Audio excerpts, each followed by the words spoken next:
Matthew chapter 20. Mga tauhan sa ubasan.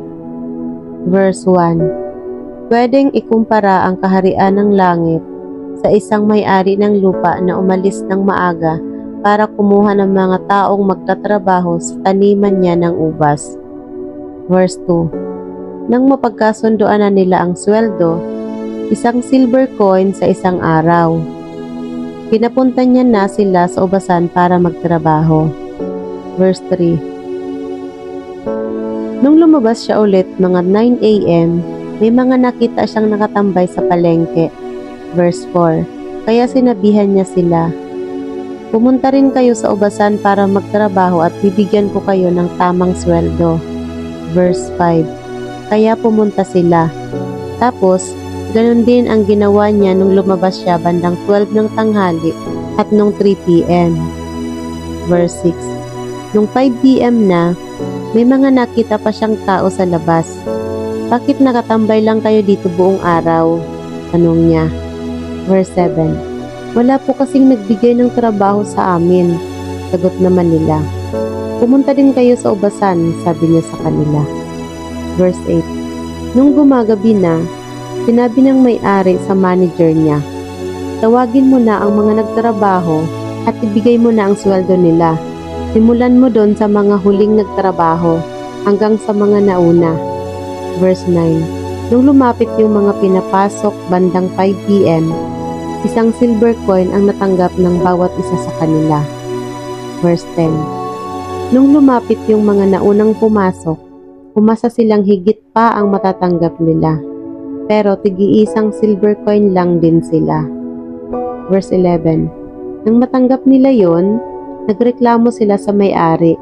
Verse 12. Sabi nila, isang oras lang nagtrabaho yung mga huling pumasok, pero parehas lang ang sweldong binigay mo sa kanila, samantalang nagpagod kami at buong araw naming tiniis ang init. Verse 13. Sumagot naman ang may-ari sa isa sa kanila, kaibigan, hindi ko kayo dinaya. Di ba pumayag kayo na tig-isang silver coin ang sweldo nyo? Verse 14. Kunin nyo na ang sweldo nyo at umalis na kayo. Desisyon kong ibigay sa mga nahuli kung ano ang ibinigay ko sa inyo. Verse 15. Wala ba akong karapatang gawin kung anong gusto ko sa pera ko? O baka naman naiinggit ka dahil mapagbigay ako? Verse 16. Kaya nga, mauuna ang mga nahuli at mauhuli naman ang mga nauna.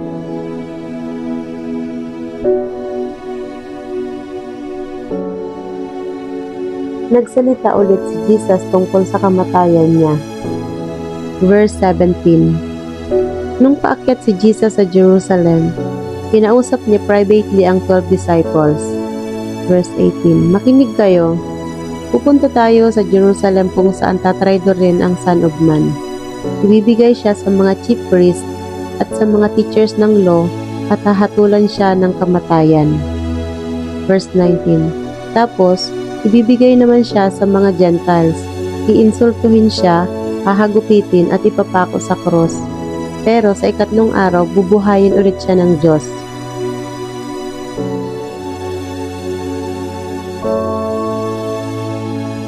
Ang request ng nanay ni na James at John.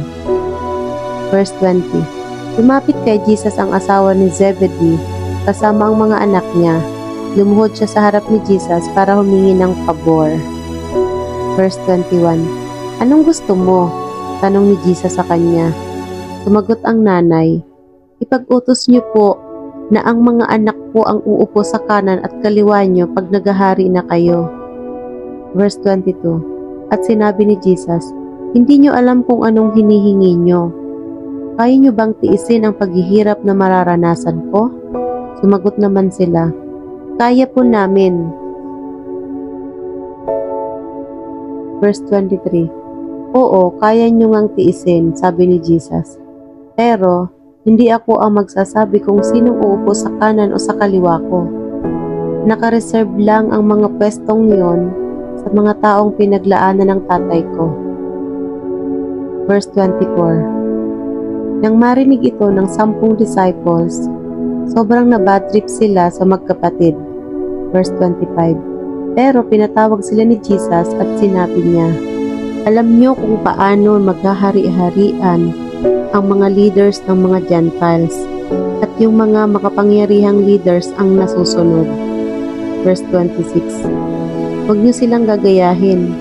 Kung sino man sa inyo ang gustong maging dakila, dapat mag-serve siya. Verse 27. At kung sino man ang gustong mauna ay dapat maging alipin niyo. Verse 28. Kagaya ng Son of Man, dumating siya hindi para pagsilbihan, kundi para mag-serve at ibigay ang buhay niya para iligtas ang marami. Pinagaling ni Jesus ang 2 bulag. Verse 29. Habang palabas sila ng Jericho, sinundan si Jesus ng maraming tao. Verse 30. May 2 bulag na nakaupo sa tabi ng kalsada. Nang marinig nilang dumadaan si Jesus, nagsisigaw sila, "Sir, anak ni David, maawa ka sa amin." Verse 31. Tinaway sila ng mga tao para tumahimik, pero lalo pa nilang nilakasan ang sigaw nila, "Sir, anak ni David, maawa ka naman sa amin." Verse 32. Tumigil sa paglalakad si Jesus at tinawag niya ang mga bulag. "Anong gusto niyong gawin ko para sa inyo?" tanong nila. Verse 33. "Sir, please, gusto po naming makakita," sagot nila. Verse 34. Naawa si Jesus sa kanila at hinawakan niya yung mga mata nila. Nakakita sila agad at sumunod kay Jesus.